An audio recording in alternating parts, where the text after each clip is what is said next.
In the name of God, welcome again to this conference of the Arab Center for Research and Policy Studies, the Doha Institute for Graduate Studies. We will carry on with our third session, the political considerations of moving the U.S. Embassy.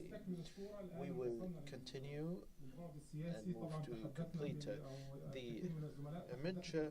We are talking now about the political aspect. Political aspects have been tackled before. We will continue. Of course, this session will include 4 speakers who will present their papers. Dr.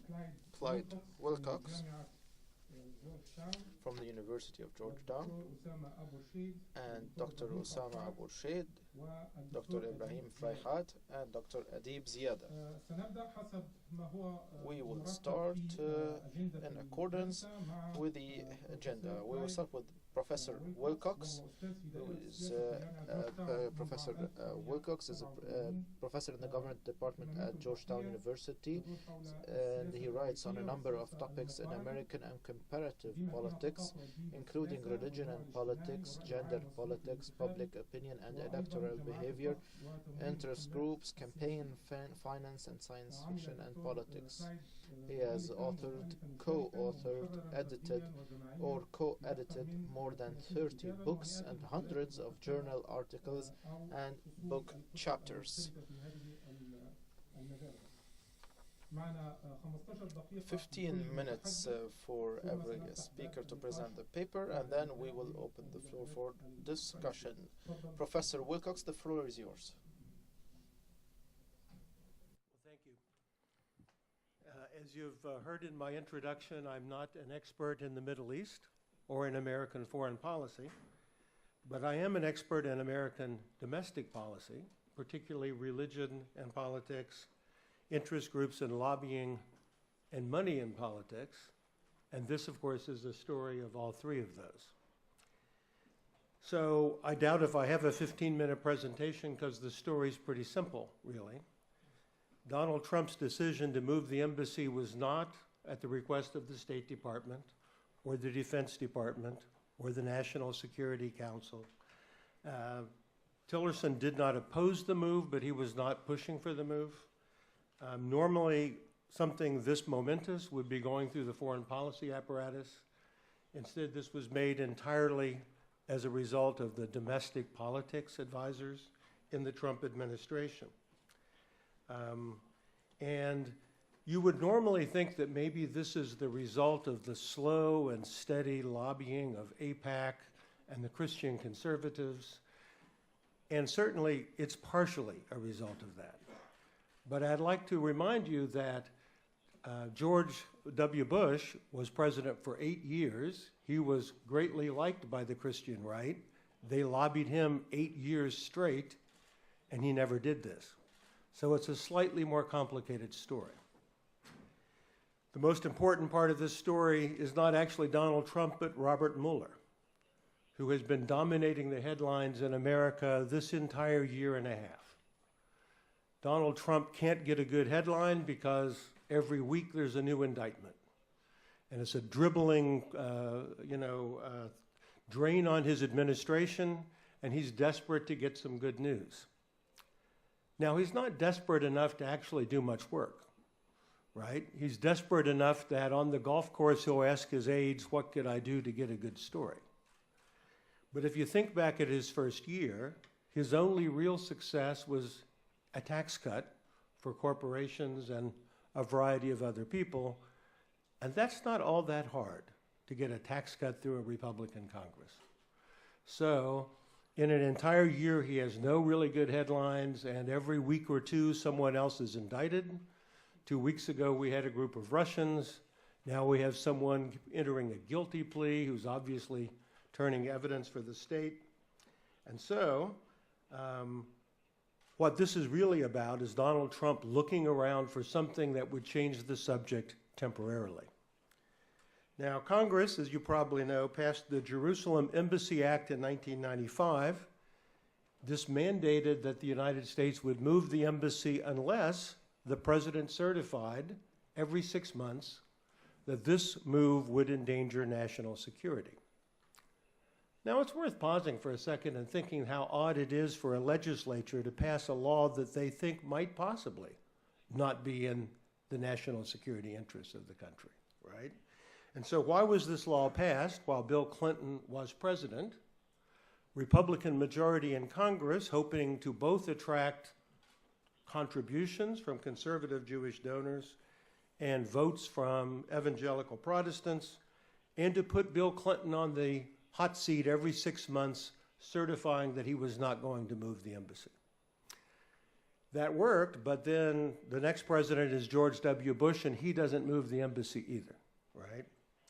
So basically what Donald Trump is trying to do is change the subject. This is not because of a groundswell of American public opinion. In fact, if you look at the surveys, American public knows very little about foreign policy. There's a survey that the National Geographic did several years ago that showed that in a multiple choice test, some 40% of Americans cannot find Russia on a map of the world. Bear in mind that Russia, or the USSR, as it once was called, has been our major geopolitical rival for the entire life of everyone on the planet, right? And 40% cannot find Russia.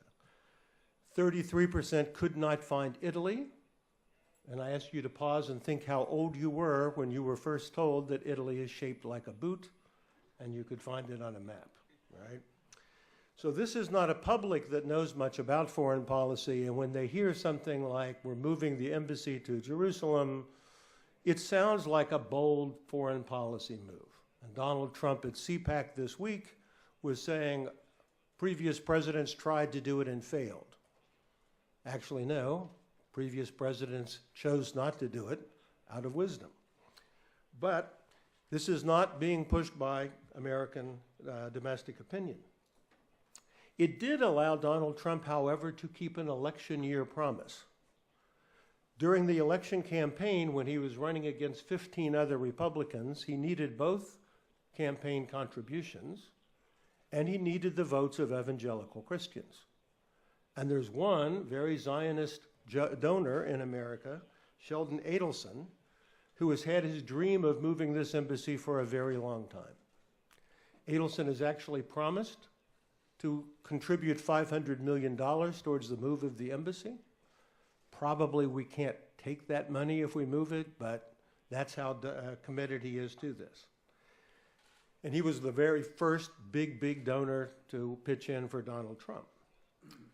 The other constituency that Donald Trump was hoping to win was evangelical Christians who have in their prophecy that Israel will be intact and Jerusalem will be the capital. And so they think that this is essential for Christ to come again. It's not a very important issue for them, honestly, but Donald Trump had a problem wooing those people because he's not a religious guy, and his lifestyle has no bearing on what they think a good Christian man should be doing, right? He went to a church service where they pass around a communion plate, and he put money in it because he'd never seen a communion plate before. He's talked about the Christian Bible in ways that means that he's never heard the name of this book before. He's cheated on all three of his wives, and the most recent story in the headlines is $130,000 of hush money to a porn star. So it's a hard sell to the evangelical community that this man is one of them. And this was a relatively costless thing he could do during the primaries to say, I will support you. So the move has been welcomed by two groups in America, conservative Jews, especially AIPAC, right, and the Christian conservative community, right, for different reasons. But I want to caution you at the end here, like I said, it's a short presentation, not to yield to a simple story. So AIPAC is welcoming this, but J Street is not. The Reformed Jewish community in America is very much opposed to this. This includes almost all the Jews I know in academia. And so it's not a unified Jewish lobbying situation. It's a somewhat divided one. Conservative evangelicals welcome this, but liberal evangelicals do not. When we say evangelicals, that of course includes mostly conservatives, but Jimmy Carter is also an evangelical, right?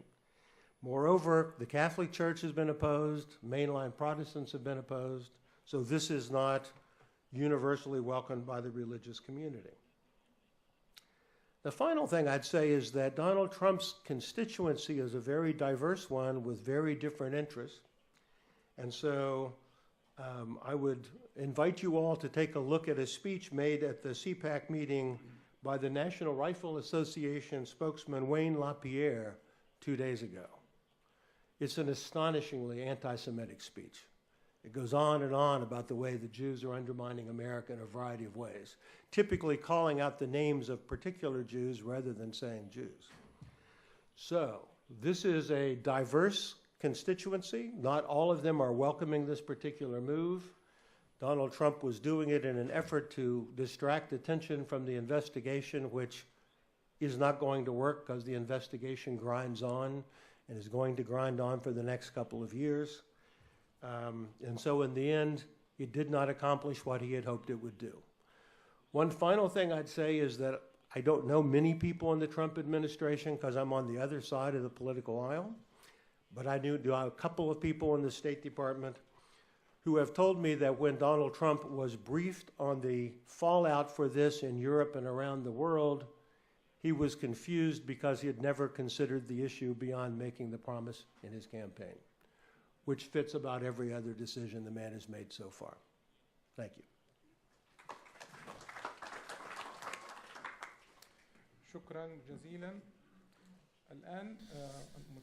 Thank you, Professor Wilcox. Our second speaker now is Dr. Osama Abu Irshaid. Dr. Abu Irshaid, who is a non-resident researcher at the Arab Center for Research and Policy Studies based in Washington, D.C. Abu Irshaid earned his PhD in politics and philosophy from the UK's Loughborough University. He has published numerous studies in English and Arabic. 2 of his published Arabic titles focus on Hamas and the Jordan-Israel peace treaty. He will be talking about the decision to move the embassy to Jerusalem and the motives and the repercussions. The floor is yours, sir. In the name of God, good afternoon. I will be speaking in Arabic.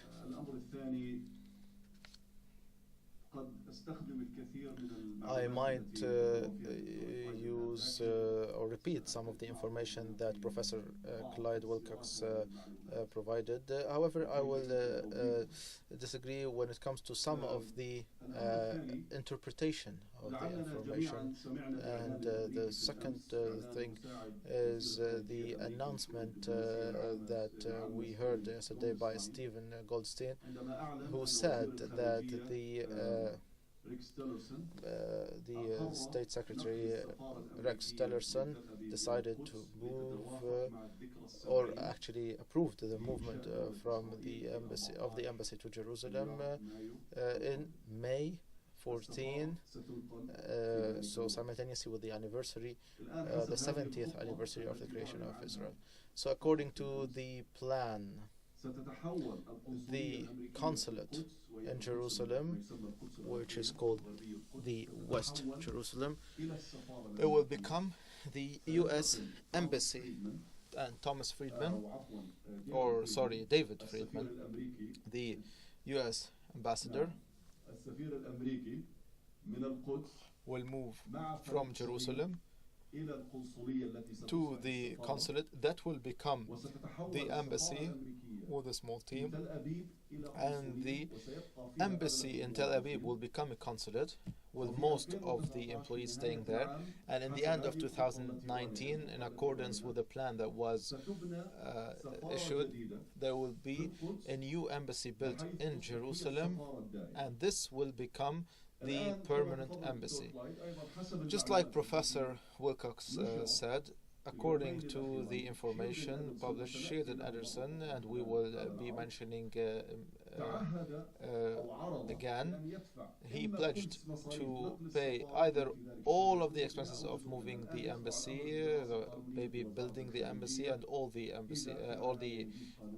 expenses that are related, and it is being studied to see whether it is legally possible or not. He is one of the biggest financiers of the Republicans, the Grand Old Party, and the Zionists of the United States. What happened? In December 2017, when President Trump decided to move the embassy to Jerusalem and announced the recognition of Jerusalem as capital city of Israel, Mr. Tillerson said that the move will not take place this year, and most probably it will not take place the year to come. What changed? During these last days and weeks, making the change happen on the 14th of May 2018. I have been asked to talk about the motives and repercussions and the different dimensions. This is a blow, a strike against all the ambitions of the Palestinian people to create a state, the West Bank and Gaza Strip, with capital East Jerusalem as capital city. This is the ugly truth. Everybody knows that there will be no state based on Resolution 242.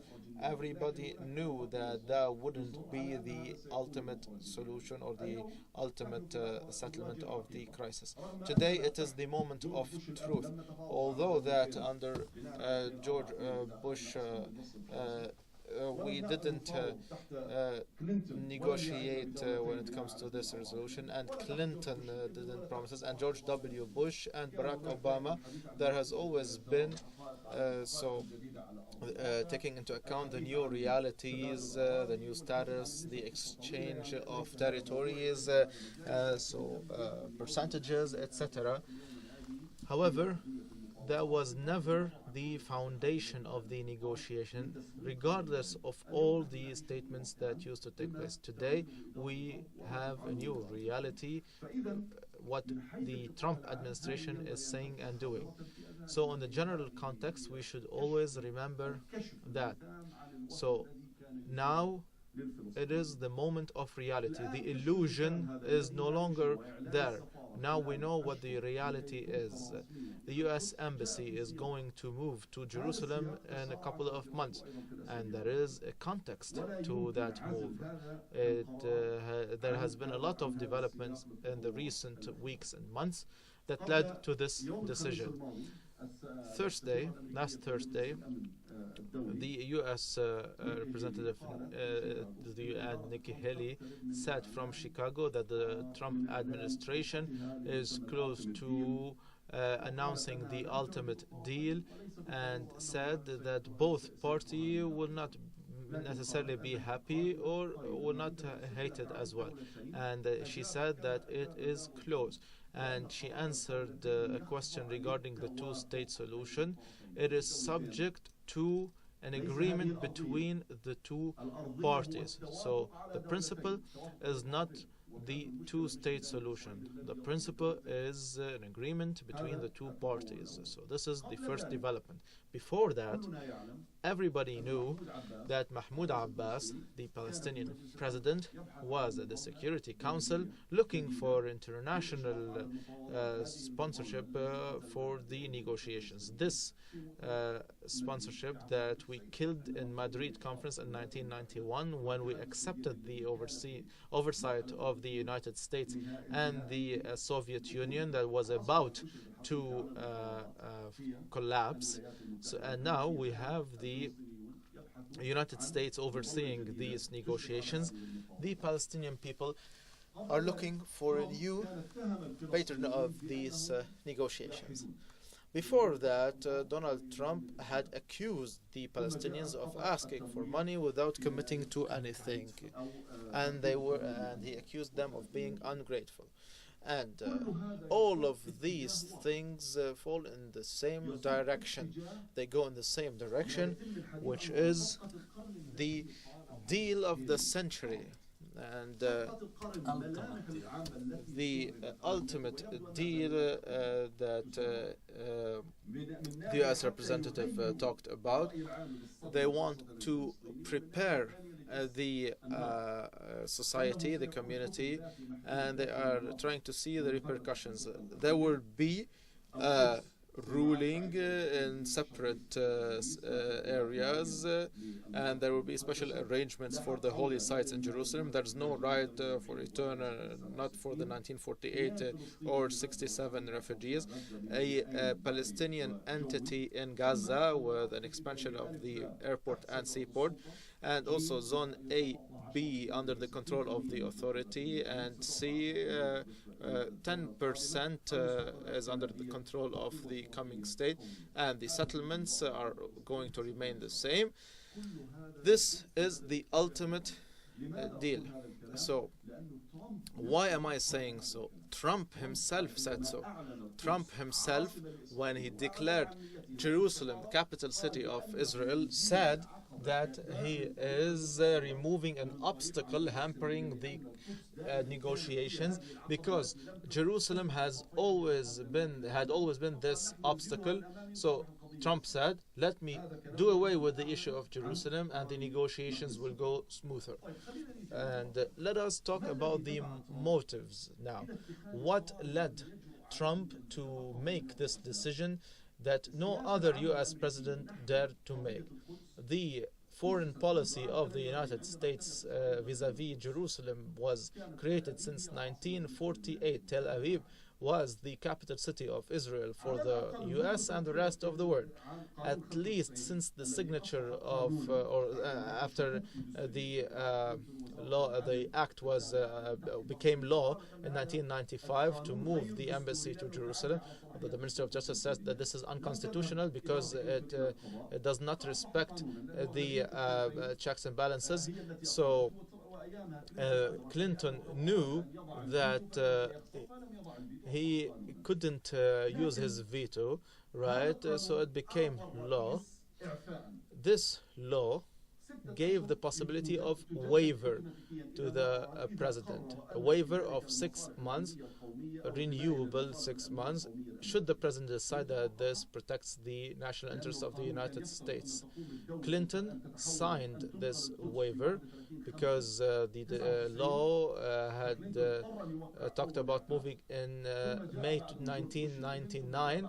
So Clinton signed the first waiver. George W. Bush signed it also, and Obama as well. But now Trump did something else. Now I have also something that Professor Wilcox said. The ministers were against. Nikki Haley, David Friedman, Jared Kushner, and the U.S. envoy of peace to the Middle East were on the other in the other camp. So how could the president do away with the assessment of the Department of State, Department of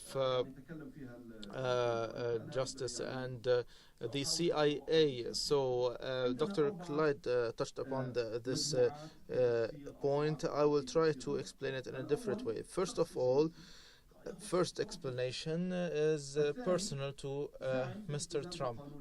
The second is presumably respecting the U.S. law. The third, the peace process. The fourth, the lobbying of evangelical lobby groups and Zionists. First of all, the personal political reasons. We have a president who considers that he keeps his promises, and this is one of his strong points. And he promised that he wanted to be the president to move the embassy from Tel Aviv to Jerusalem, and he wanted to keep this promise. And here he is today saying, I'm keeping this promise. And he criticized the former president, and he said, now he knows why they didn't keep these promises, and they used to use the national interests of the United States as pretext. Now, Mr. Trump said that I know why, because when I announced that the embassy will move, I received international and local calls to warn me against this decision. Despite all that, I took this step. And this reflects the sick personality of Mr. Trump. And the second thing is the peace process.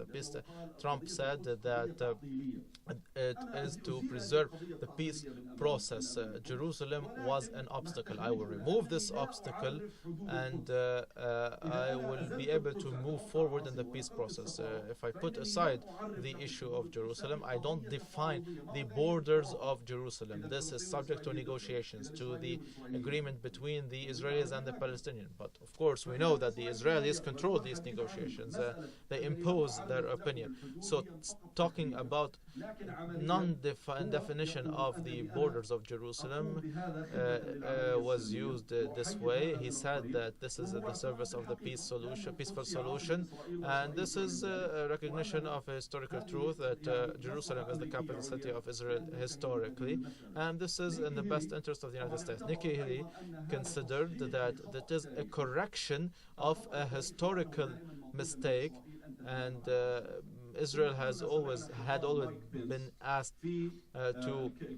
not to consider Jerusalem as capital city. Mike Pence, the vice president in the Knesset, said that Trump corrected a historical error or mistake, and we will get back to Mike Pence talking about the evangelicals, and Mike Pence himself is one of them, and people who listen to his speech in the Knesset, he would notice that he talked about apocalyptic religious views more than politics, and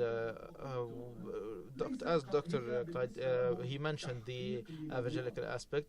It is not the apocalyptical view of the return of the Christ and the Armageddon and the end of times. It is not our topic, but this is deeply rooted in the opinion of the evangelicals. 25% of them, of the U.S. population, are evangelical, and 80% of the white population voted for Trump, and he wanted to keep his promise to his supporters. The second dimension, we have the Zionist lobby. The Zionist lobby has always been exerting pressure. Sheldon Adelson, when Mr. Trump gave a speech to APAC in 2016, he announced that he will move the U.S. embassy to the eternal capital city of the Jewish people, Jerusalem. That was in 2016. Sheldon Adelson afterwards donated a political committee supportive of Trump's campaign $20 million. And when Trump became the GOP candidate, he donated $1.5 million. And ever since, he's been pressuring the White House to keep the promise. And when Mr. Trump signed the first waiver, he was angry and upset. And then, days before the renewal of the waiver, Mr. Trump went to the meeting of the Security Council with the presence of the State Defense Secretary, and announced that he wanted to move the embassy. And when the Ministers of Defense and State said that or advised him not to, he insisted, and this is what happened. So the two parties in favor and against had their own arguments. So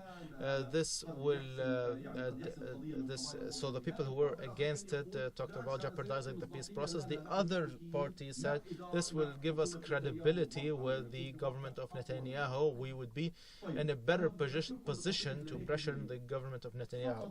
I would like to remind you of a statement of Nikki Haley days after the declaration of Trump, when she said, when Mr. Trump declared so, everybody said that heaven will hell will break loose, and there will be calamity and catastrophe, but things remain the same. And she repeated the same thing in Chicago, and she said that the advisors and the consultants who were against the movement, against moving the embassy to Jerusalem, were wrong, because life continued and nothing changed. Unfortunately, she was right, actually, because when the decision was made, when there was the declaration, the council of the PLO met in Ramallah 1 month after the declaration. The title of the meeting was Jerusalem, the eternal capital city of the state of Palestine. There were decisions. So Jerusalem is the eternal capital city.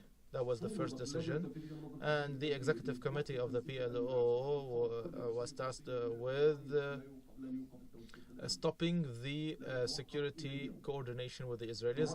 But the president and the whole team was against this move. So the president said, we are under occupation, we have no authority. The security cooperation and coordination with the Israelis was still there. Mrs. Haley was right. So if we want to point to a problem, let us talk about the lack of Palestinian initiative. Of course, Mr. Trump wanted support and wanted to divert the attention because of Mueller's investigation and the Russian collusion, etc. However, we have other factors. In Saudi Arabia, there was a visit of President Abbas. He was told, either you accept the ultimate deal or you resign. We are living difficult times for the Palestinians and the Arab world. Any change in the foreign policy of the United States is not expected. They don't see any bad repercussions. So the Arabs and the Palestinians failed, and their own calculations won.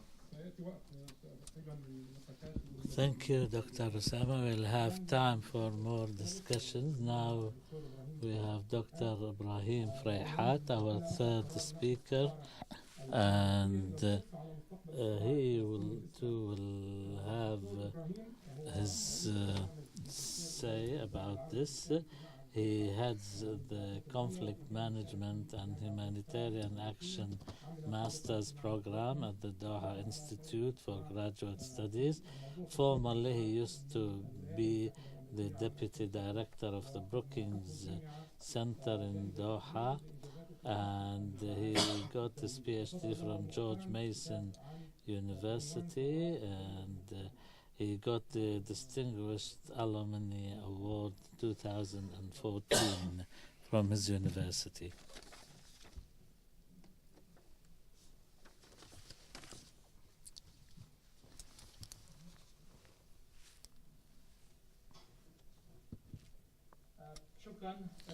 Thank you very much.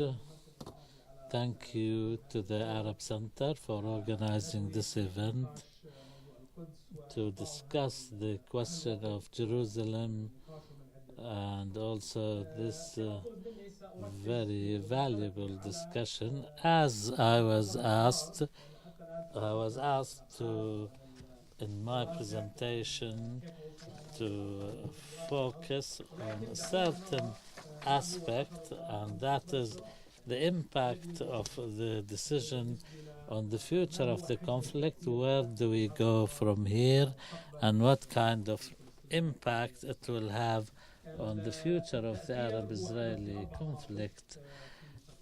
The impact will be in 4 different ways.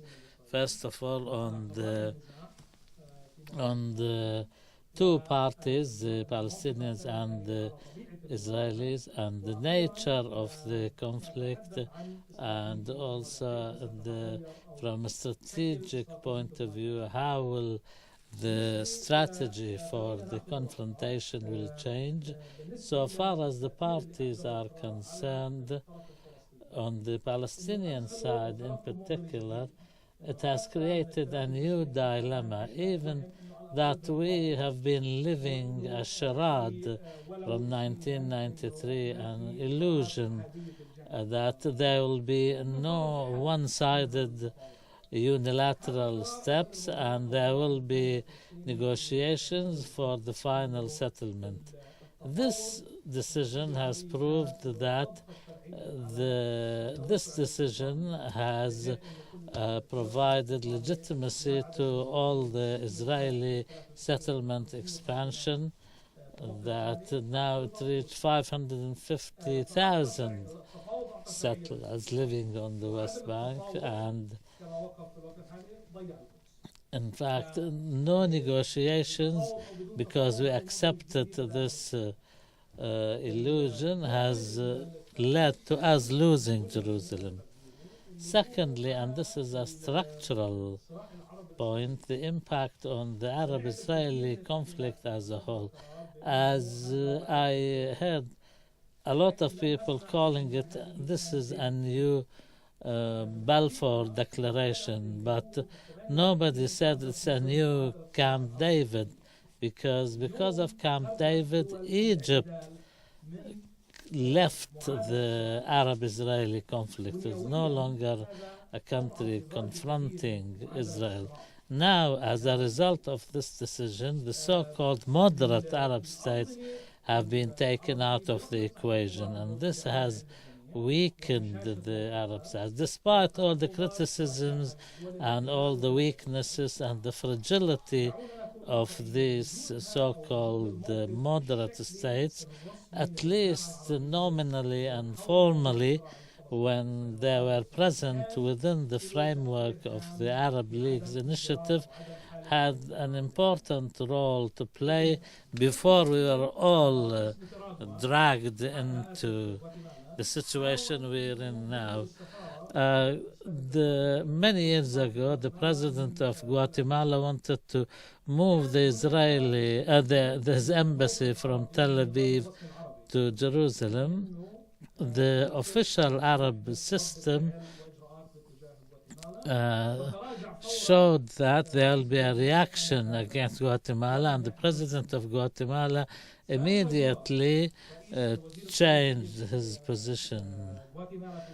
And now the foreign minister of Guatemala now said in one of her statements that I did not receive even one phone call warning or cautioning against this decision.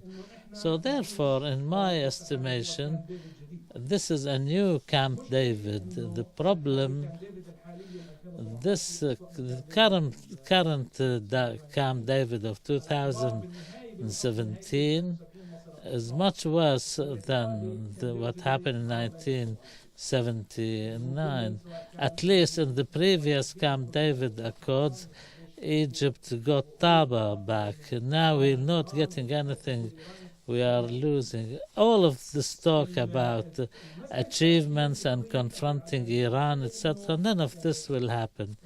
The other aspect of the impact of this decision on the Palestinian position, unfortunately, despite its huge ramifications, the decision did nothing to reunite the Palestinians, and all the Palestinian factions could not meet under one roof, under the roof of the PLO for many reasons well known to many. Also, so far as the conflict, the nature of the conflict says, Israel now sees itself as follows, that they've taken Jerusalem without any negotiations. So why should they negotiate after all? The decision has given a deterrence or a motive for the Israelis not to engage in any future negotiations on the grounds that they can achieve a lot without any negotiations. This led to the Israelis to forget this conflict. They built the wall, the Jerusalem they've taken, and the settlements will be included in the next step. So therefore, even so far as the Israelis are concerned, there is no more any conflict. Netanyahu hardly ever mentions the conflict. He speaks more about Iran and others. But at the same time, there is an argument that, which I personally think, I believe in this argument, that even the Israeli side has lost itself an opportunity to settle this conflict in its own favor in the absence of a Palestinian leadership which was willing to do that. So it was an opportunity they wasted, the Israelis wasted themselves, because now the Israeli side is the side in control and has all the hegemony and can get an end suitable for this settlement on their own terms. I think in the future they will discover this mistake. So far as the other aspects are concerned, I think there is more or less an agreement that the two-state solution is no longer viable, is no longer there, and people who go to the West Bank can see for themselves the reality on the ground. And this actually has put an end to the... Some people still say that if the two-state solution is over and ended and done with, then the state of the solution of the one state still remains. But this is not de facto, because if the two-state solution fails, it doesn't necessarily mean that the one-state solution will be there.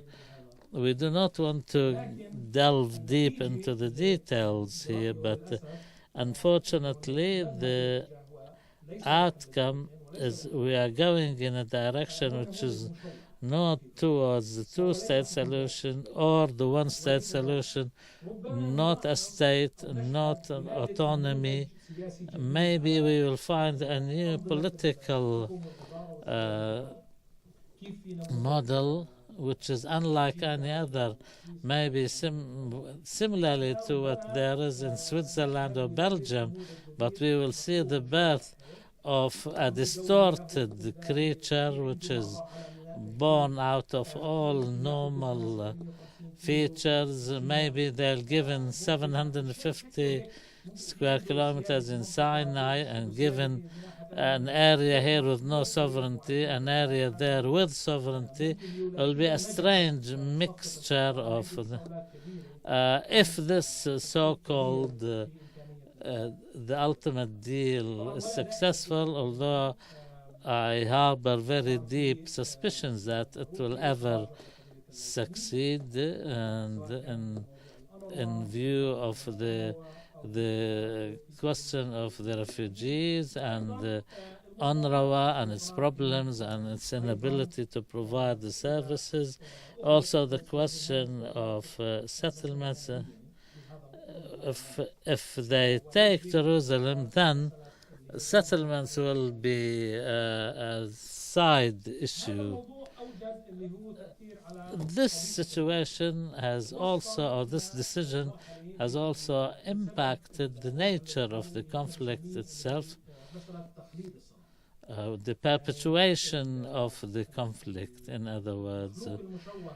This abnormal creature, which is likely to be born out of this situation, even with the utmost liberalism and submission by the Palestinian leadership now, it did not accept it. So in this current situation, maybe not in my lifetime at least, that you can find one single Palestinian who can find or can accept a solution outside Jerusalem without bartering between us on to who is more patriotic than others. So therefore, the settlement based on negotiations is more or less ended, and therefore we will see a perpetuation of the conflict.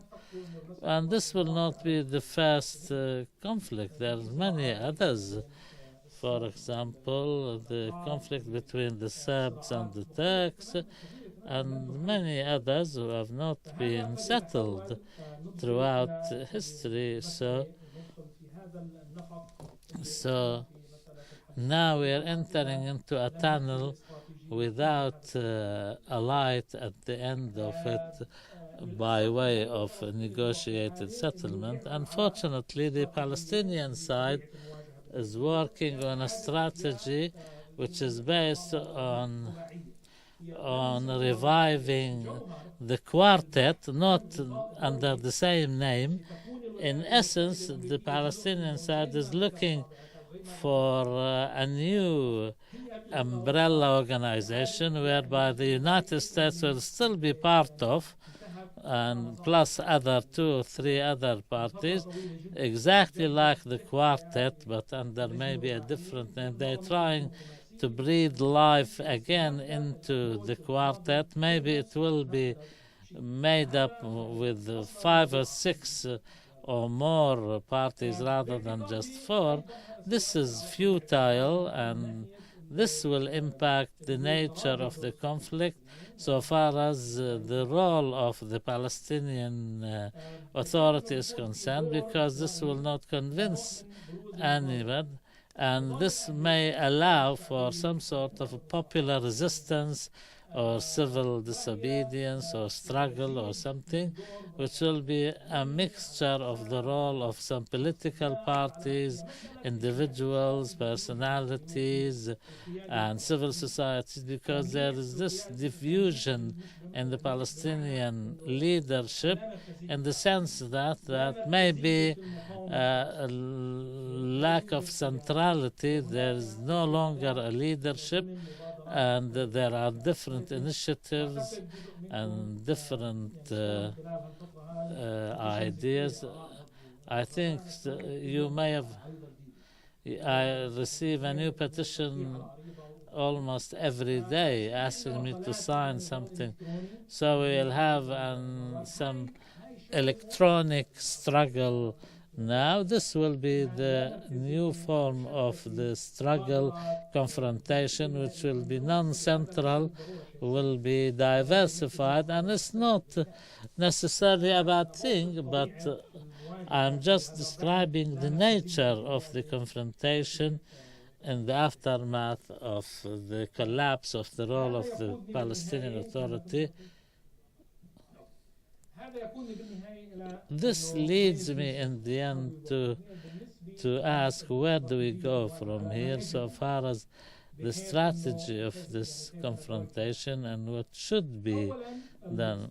First of all, the first axis of this strategy in facing up to this decision and its aftermath and repercussions, there is no alternative to sticking to our positions, standing our ground, especially in Jerusalem, because Jerusalem, after all, is the arena for the struggle, and eventually the side which is stronger and more able in this very bad situation and to defend and protect Jerusalem.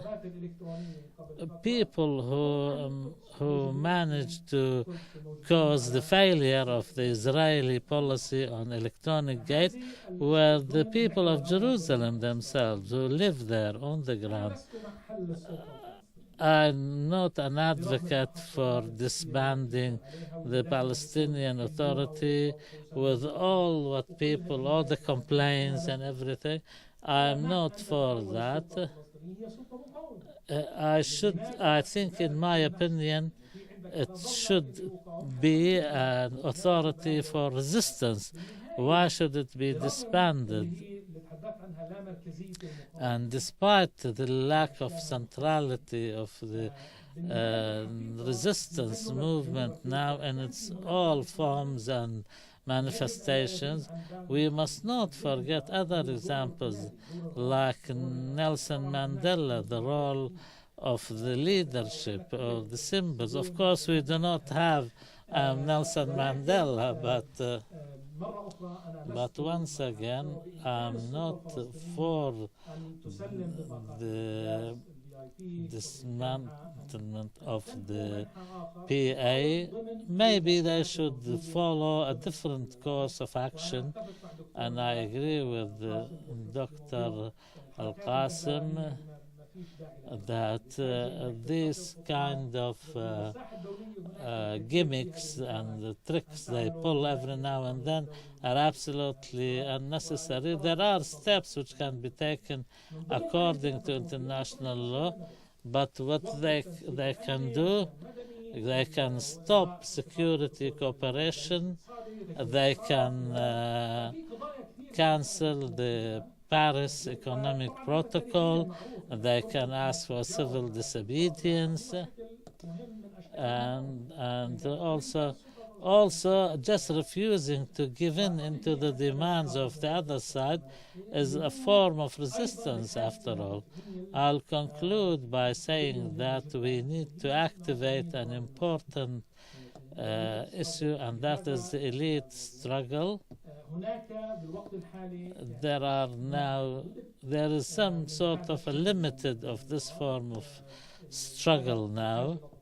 This needs to be developed more, and we, all of us, need more initiatives here, and in my opinion, the shape of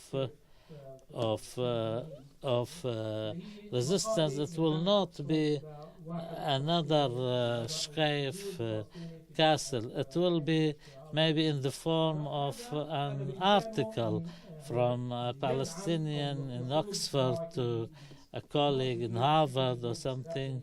Maybe we should employ new tools and mechanisms and think of the international arena as the field for this struggle.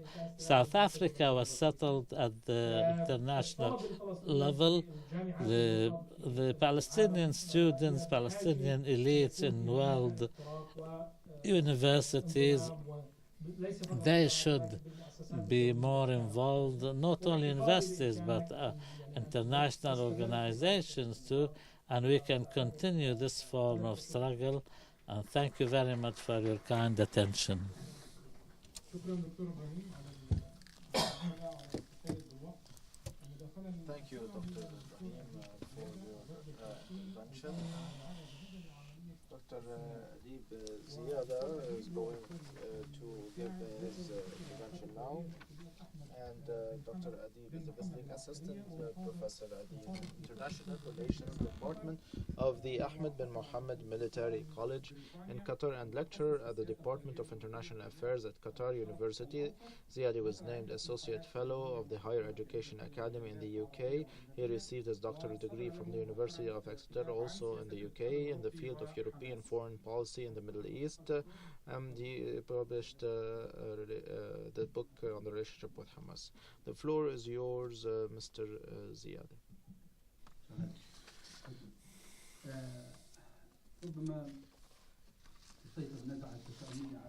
So, I have seen a pattern that is pessimistic vis-à-vis the Palestinian response.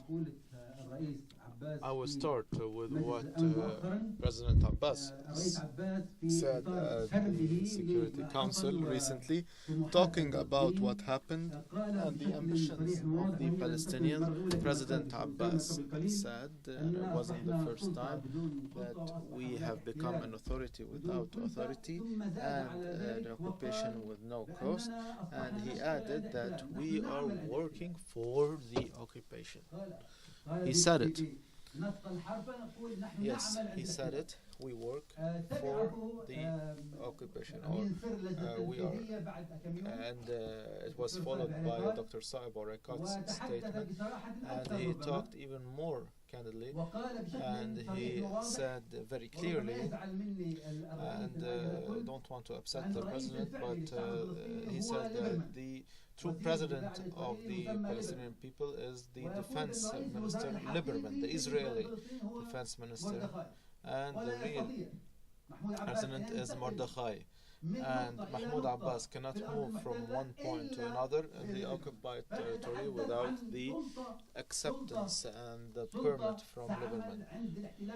So the authority is working, is employed, and this is what the president said. So if we want to suggest to the Palestinian Authority to come up with a solution to stop working for the occupation, full stop. That's it. Stop working for the occupation. If we don't want to stop working for the occupation, what did President Abbas do vis-à-vis the decision of Mr. Trump and Jerusalem? The trip backward after the protests of the Palestinian people started. The president was talking during a conference of the summit of the Islamic Cooperation member states. He said, we will not accept any role of the United States in the political process. We will not accept the role of the United States of America and the political process. This is what he said. 1 week or 2, 3 weeks later, we started hearing some change. It was toned down, and they started talking about not accepting a unilateral supervision or oversight of the peace process by the United States. So we moved from looking for another country or another substitute of the United States. Now we are talking about a partnership. So in theory, the Soviet Union was one of the sponsors of the peace process. In theory, if we accept to have a partner of the United States in the peace process, it means that the US veto will always be present. So, what were we done? So, what about the anger of the Palestinian people, the protest of the Palestinian people? So, even at the level of the United States, we can talk about that. Days ago, an official in the Department of State of the United States was asked about the invitation of President Abbas to international peace negotiations. She said, if we see at a certain point that other countries might be of value to the peace process, of course we would want their participation. There's no problem. You want Europe? Come. So, because we have the decision. You want China to take part?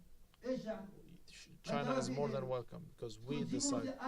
You want Russia to come? She said Russia is more than welcome. Is it the right timing? I don't know. This is something that might happen in the future. It means that there is a Palestinian decision and the Americans are answering maybe in 10 to 15 days. We might hear that the negotiations are back again, maybe 4 parties, 5 parties that partake in these negotiations. So there is a trip back, even at the Palestinian level. Mrs. Haley, in this context, talked after the speech of President Abbas, who left after a speech or intervention, and she presented a comment. She said something about the need to stop the instigation for violence on behalf of the Palestinians, and the Palestinians have to wait. There are several crises that the region is facing, more pressing than the Israeli-Palestinian cause. Why are we in a hurry?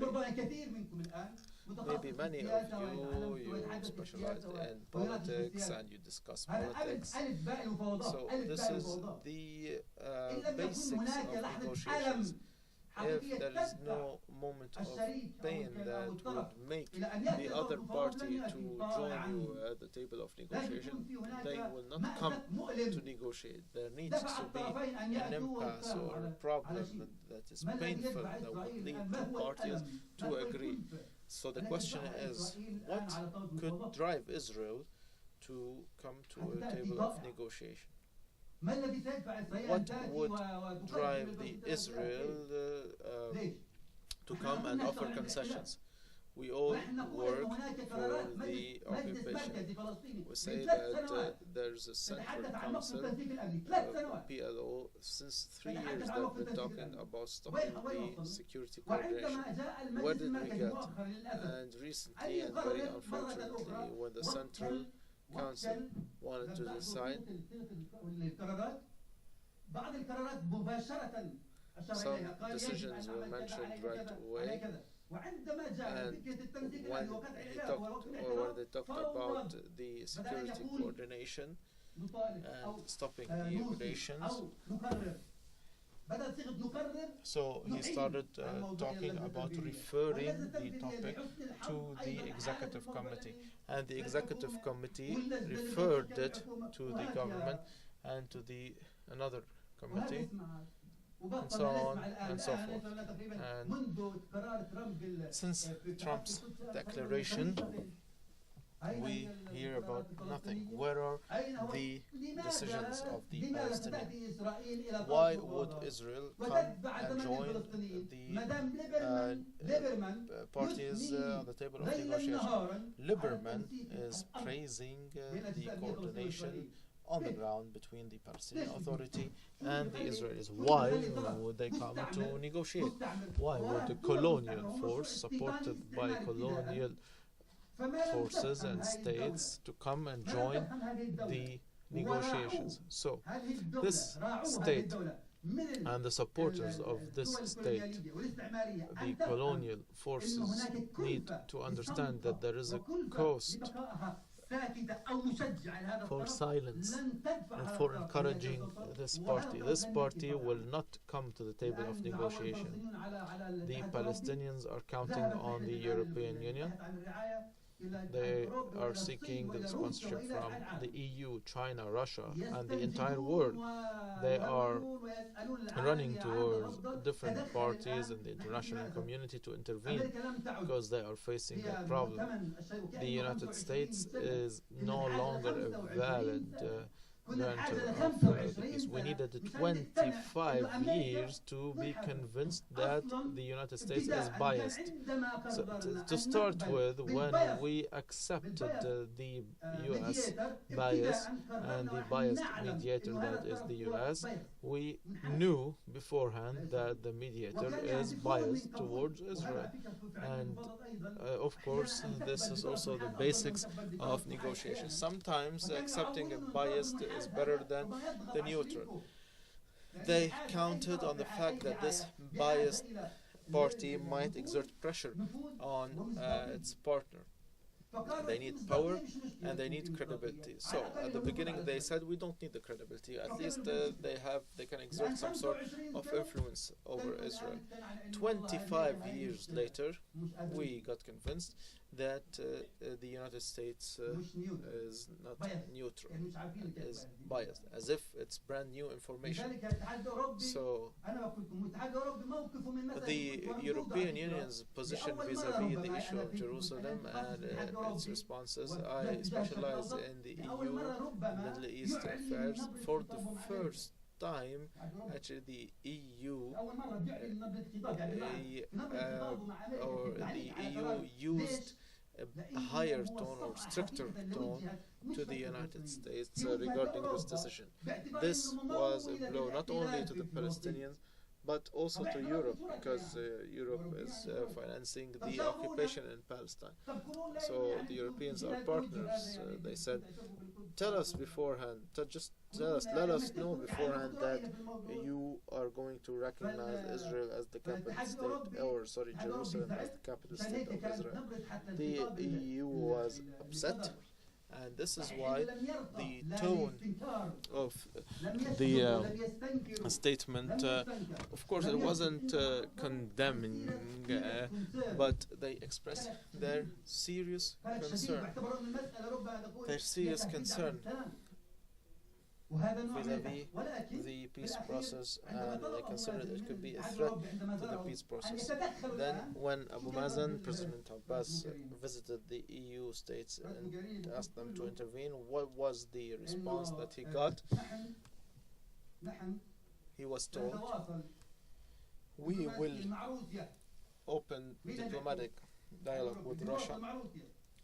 The Europeans will talk to the Russians and to the United States and Jordan and regional powers and others in order to guarantee right to have a capital city in Jerusalem for the Palestinians.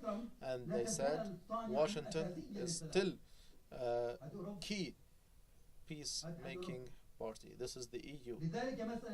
Therefore, the changing the US or replacing the US with the EU is not that good. So at least we have a good position by the EU.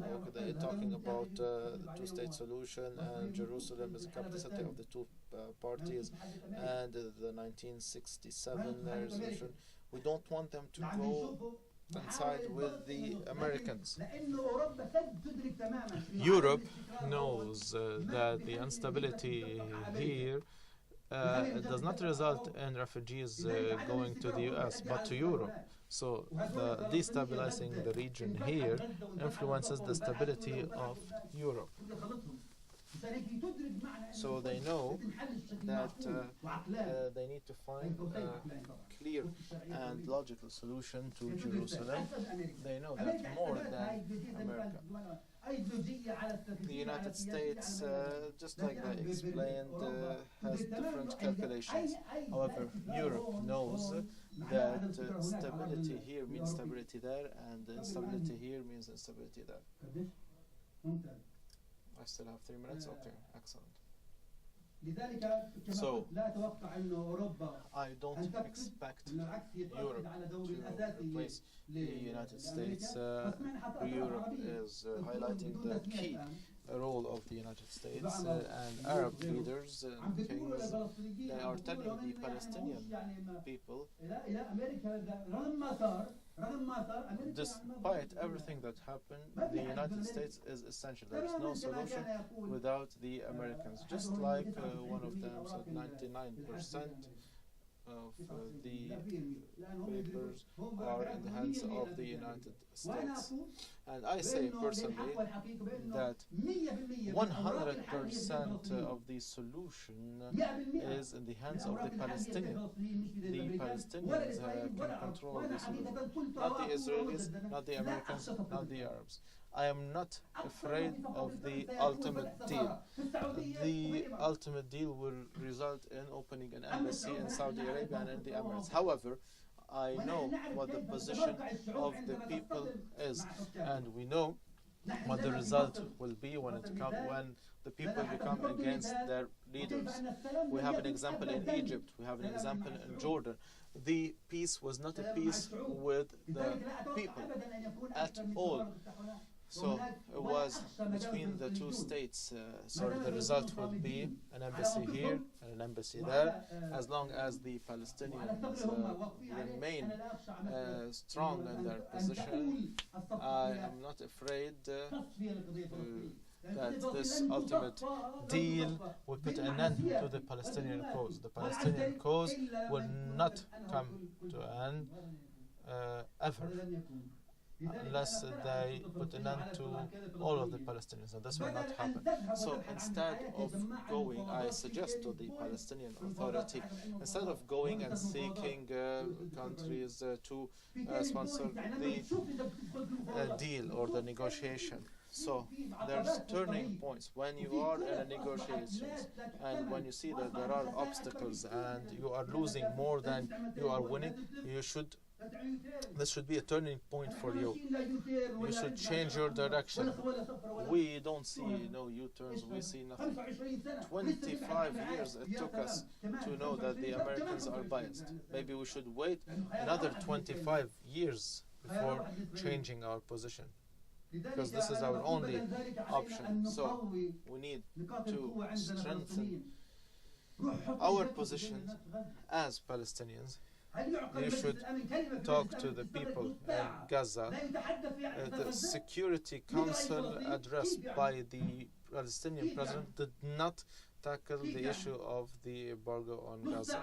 The blockade of Gaza was not mentioned by the president of the Palestinian Authority during his address and the Security Council. So we should talk to each other. We should be unified. Stop the security coordination. Stop working for the occupation, just like the president said. So, changing the rules of the game. This game cannot be reformed from within. We cannot swim in dirty water, because we will get dirty. We will get cholera. We will drown altogether. One more minute. So, stopping the negotiations, holding the occupation accountable, and making them feel the cost. We do not want the international community to shoot or to get into war. At least impose sanctions, stop the diplomatic coordination, side with the truth and with the justice. And eventually, if the Palestinian Authority does not move, I call upon people to form a movement from all factions and parties and actually removing the president and the leadership that is taking us in the wrong direction. Thank you, Dr. Adeeb. We will start the discussion. We have reached the political significance and the political dimensions, and of course the solutions seemed to be impractical, and I think personally that there is a division among the Arabs, but also the Zionist project is one of the key obstacles, and it is actually, in my opinion, the first obstacle, and before dismantling this entity or this nature, there will be no solution. I will give the opportunity for you to ask your questions. Microphone, please.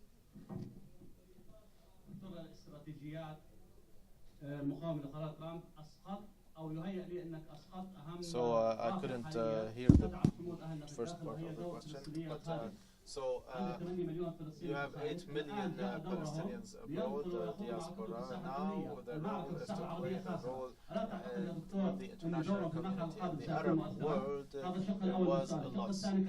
So the second question regarding the option of resistance. Throughout 70 years, we didn't have any legal fight. Now 133 countries of the United Nations refused the decision of Mr. Trump. Don't you think that this might be helpful to create public opinion at legal level that would lead to holding the United States accountable for its decision?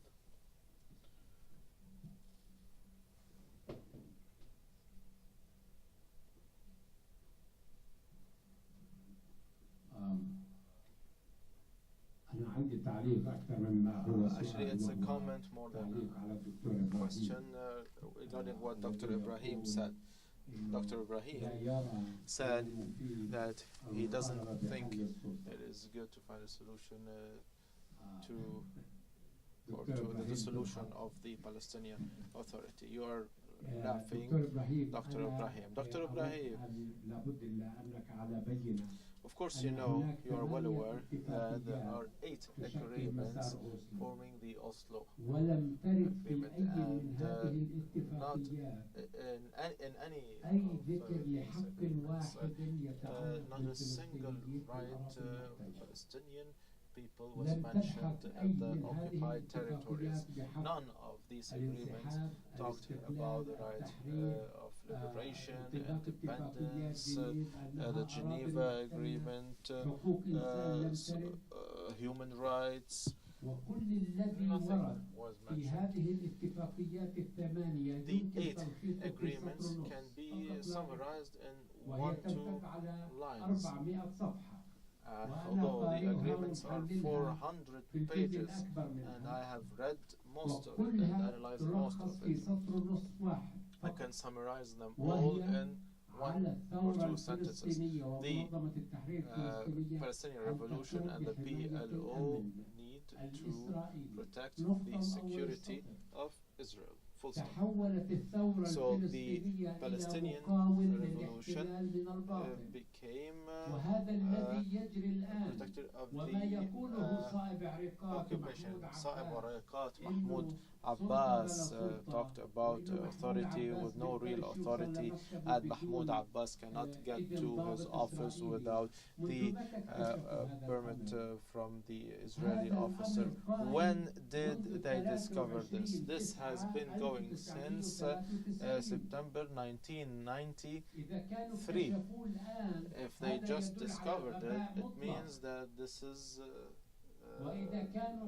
stupid, and if they are that stupid, they do not deserve to lead the people or to negotiate on behalf of the people. The source of power and the agreements that were signed by Mahmoud Abbas and Shimon Peres, the source of power is the Israeli military ruler, and not the PLO, just like the authority is trying to tell us. No, the authority is formed by the Israeli military man, who is the source of the legitimacy and the responsibility of the Palestinian Authority, just like that. So the continuation of the Palestinian Authority makes it binding to have an Israeli or a coordination with the Israeli. And we cannot put an end to this without putting an end to the Oslo agreements as well.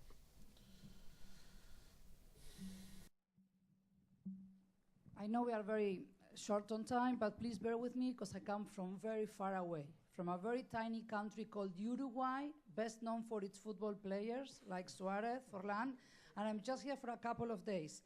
I'm a full-time professor from Spain, but living currently a resident in Uruguay. And let me tell you a little bit of my experience, because I think more than a question, I have a suggestion for you, especially Dr. Ibrahim and Dr. Adeeb. I'm very happy to hear that we need to change the strategy. I've been studying the Middle East and the Palestinian cause for 30 years. I'm 48, I'm not ashamed of saying it, and I've been studying it since I was 18. 30 years of my life dedicated to this. But you can't expect everyone else to understand what we are talking about here. Most people, whether in Europe or Asia, Taiwan, Korea, don't understand what region A, B, C in the Oslo agreements are. So don't expect them to understand the chaotic life that Palestinians have to live every day with military checkpoints and etc. We understand this here, and we talk very refined words because we know the details. But most of the world doesn't know this. Why? Because you need to do more self-criticism. The Arab opinion is divided. There is no unity. And also the Palestinian authorities have really missed many opportunities in order to go to some other Western countries. The West is not just the US and Europe. We have the whole Latin American countries. I'm Spanish, European, but I'm living in Uruguay. I've been working on my own. I'm the only voice that talks in the media. I'm a full-time professor at different universities, public and state universities. Not even once the Palestinian ambassador who arrived 3 years ago called me once to visit him and talk about the Palestinian issue. I'm hated, I'm in the blacklist for the Jewish community, God knows why. Why? Because I talk about the Middle East. That's the only reason, right? Apparently, I am paid by Hamas, I am paid a check by Iran and many other countries, and I never received those checks, right? But at the end of the day, you don't go to the right people. You need to invest more efforts with centers for education, high schools, universities. The Jewish community is divided, but when it comes to Israel and the security of the Israeli project, they are united like one fist. You are not united, and you don't help us, the professors, in order to show movies, to show the exploitation, the humiliation that Palestinians suffer every day. So you cannot keep blaming the US, Mr. Trump. Mr. Trump will be here today. Tomorrow he won't be there. He won't last 100 years, even with all the Botox, right? So what we need to invest is in more unity, and you have to change the strategy. Just the last thing. Uruguay was a member of the Security Council at the UN. My husband votes there. He's the ambassador there. Did the Palestinian ambassador say something to me ever? No, not even once. I see him at cocktail parties. That's where I see him. But not just him, other Arab countries too. So please help me. I came all the way to Doha to be here with you for one day. But I need to go back home with contacts, with more input, with articles. And you need to go, as Mr. Ibrahim said, with professors that can show the audiences in the West. The West is biased because they don't understand the Palestinian conflict yet. So it's also your responsibility to talk to human rights advocates. We have people that really will talk on behalf of you, but they need to get the facts right. And the only voice they hear, at least in South America, is Israeli voice. Guatemala has a large evangelical population, but you can't expect poor Guatemala and the poor Guatemalans to understand the conflict when they have to scrape in the garbage for their food on a daily basis. So you need to advocate faster. That's it. Thank you. في هنا المايك لو سمحت، الآنسة اللي هنا. يا ريت أسئلة سريعة علشان ناخذ أكثر من سؤال. بعدين حضرتك هنا.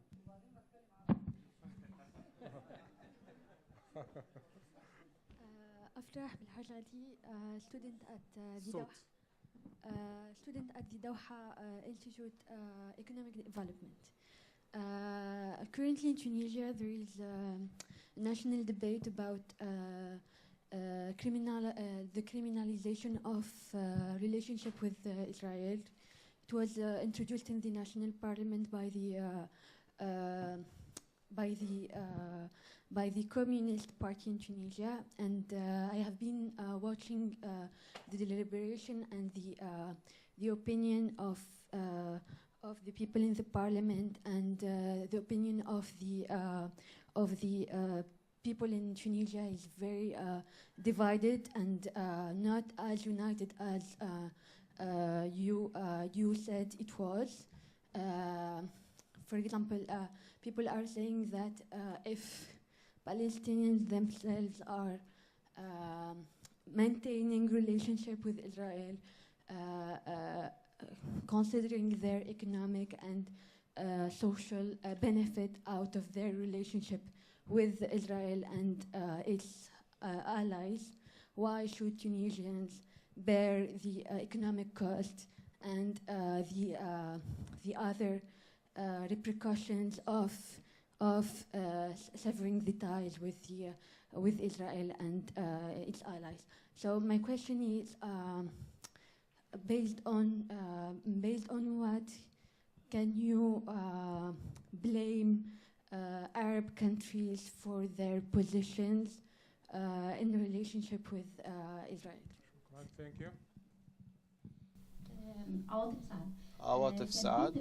There was an agreement between Dr. Adeeb and Dr. Ibrahim regarding the problems of the negotiation processes and talked essentially about the domestic resistance, and one of the participants added the Palestinian diaspora. When it comes to the internal resistance, could you have a question? So, how can we talk about the internal resistance? Can we count on the internal resistance?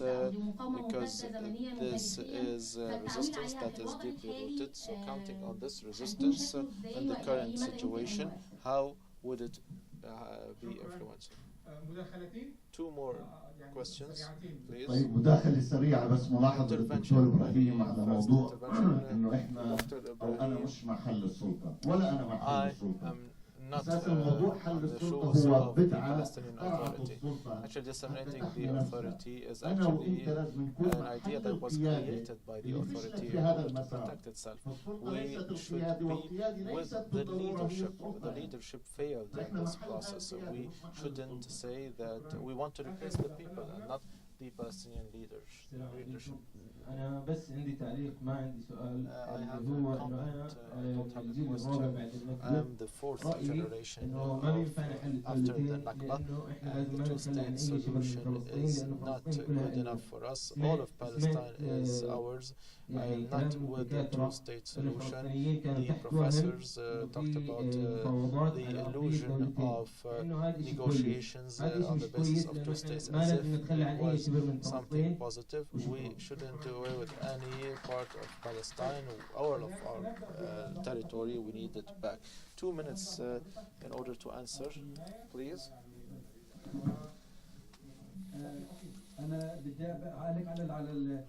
I would like to comment. The sister from Uruguay, she talked generally speaking. So we are ready to be in contact with you and to talk with you after the session, and we can leave you our contact number.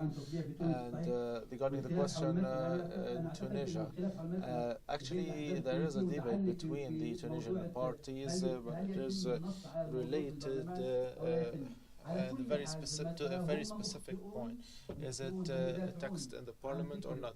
Anyway, people who are defending or who are against this legislation are wrong, and I would like to tell them that the West cannot be counted upon. The West is a lost investment, so you will fail in your investment, and they will pay the price, in my opinion, when it comes to the popular support.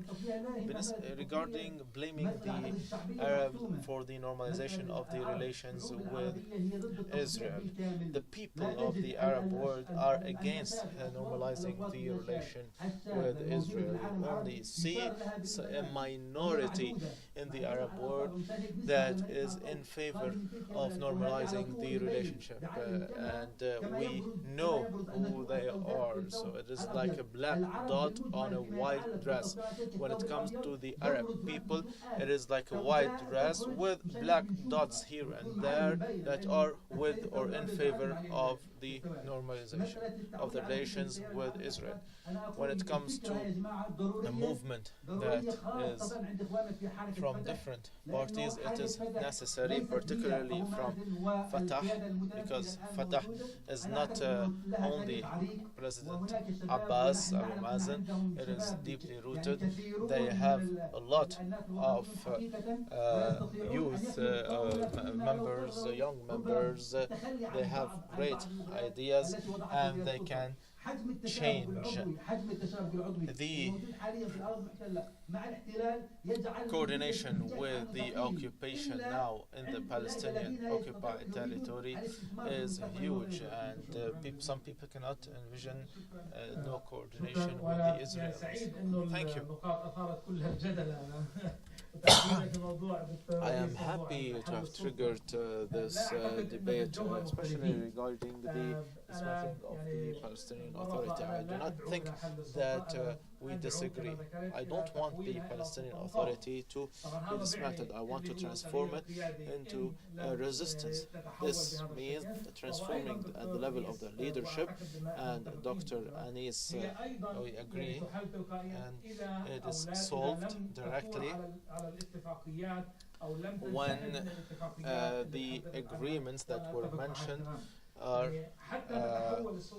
finished. In order to have a Palestinian Authority that is a resistant authority, it needs to withdraw from the Paris Agreement that triggers corrupt, the VIP card, the security coordination, all of that. So it is another form of revolution. However, I still say that the dismantling of the authority should not be the objective.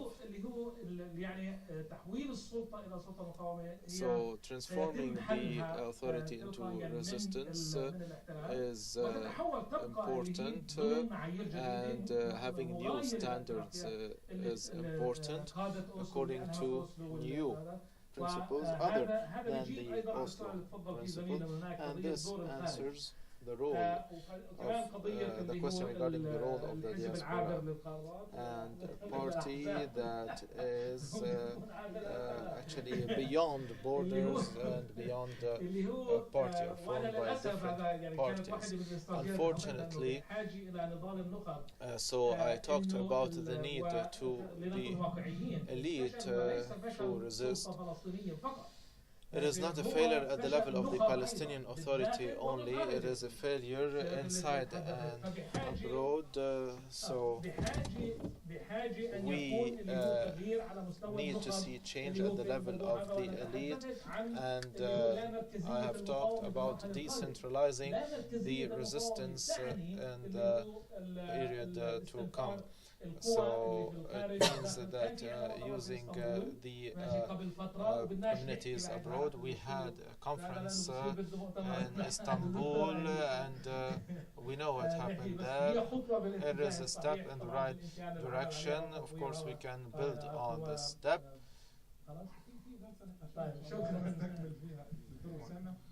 Dr. Osama. خلاص مش حرزان عم بيردوا على الأسئلة. 3 points about the Palestinian case where Dr. Anis is present, but I heard him agreeing with the same idea. This idea of delegitimizing the Palestinian Authority is a must. It's incumbent on all of us. We must not continue living the same illusion. This applies to the Palestinian people and the elite. But this should not be for the sake of one faction. I do not want to do this delegitimizing the PA for the sake of any faction, because if you do it, you must do it for no gain, for anybody, and we still are living another illusion, unfortunately. Some say that Yasser Arafat is no longer with us.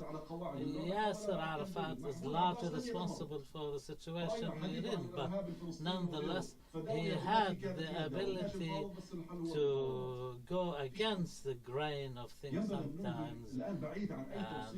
Mahmoud Abbas has no ability whatsoever. We must put an end to any factionalism or ideological divide. People who pin their hopes on America are not going to,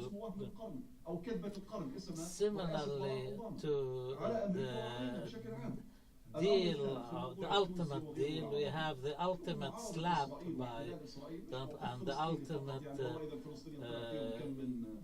deceiving or illusion by Obama. We must not. Israel is a project based on aggression against all Arab states. Now, if you look at Syria, everything is being tailored for the sake of Israel. Now, some Arabs are saying Iran is the enemy, Israel is the ally. I think we must really make up our minds because we do not know where we're going, and if we allow for the Palestinian Authority to stay as it is, Dr. Anis is here, we at the Palestinian level, let us go beyond factionalism and ideological divide, wake up, and we must launch a new project for our struggle which should be discussed and agreed by all of us. So none of the questions really were about anything I talked about. But let me just say one thing that based on what my colleague Osama mentioned, and that is the fact that we're going to swap the embassy and the consulate in May. That's actually good news, and I'll tell you why. Because the professionals in the State Department do not want to make this switch. And it's going to take a long time to build a permanent embassy in Jerusalem. There's going to be a lot of planning. There's going to be a lot of security and stuff involved. And so the plan to swap them in the short run, they think, takes the pressure from the Trump side off the table and allows them to delay the building of the embassy for at least 3 years, at which time Donald Trump may, God willing, no longer be our president, right? The other bit of uncertainty that's coming up here is that Tillerson, McMaster, and Kelly are almost all certain to resign in the next 6 months. And at that point, then, the only person left, the only grown-up, as we say, in the room is going to be Mathis. And Mathis is pretty strongly opposed to moving the embassy. So who knows what's going to happen? I certainly agree with my colleagues, don't put any faith in America to solve things. But I wouldn't also bet my farm that we're actually going to end up moving the embassy at the end of the day. Thank you very much. We reached the end of this session. Thanks are in order to all our panelists and audience. The round table will be held in less than half an hour in a room adjacent to us on the same floor. Thank you.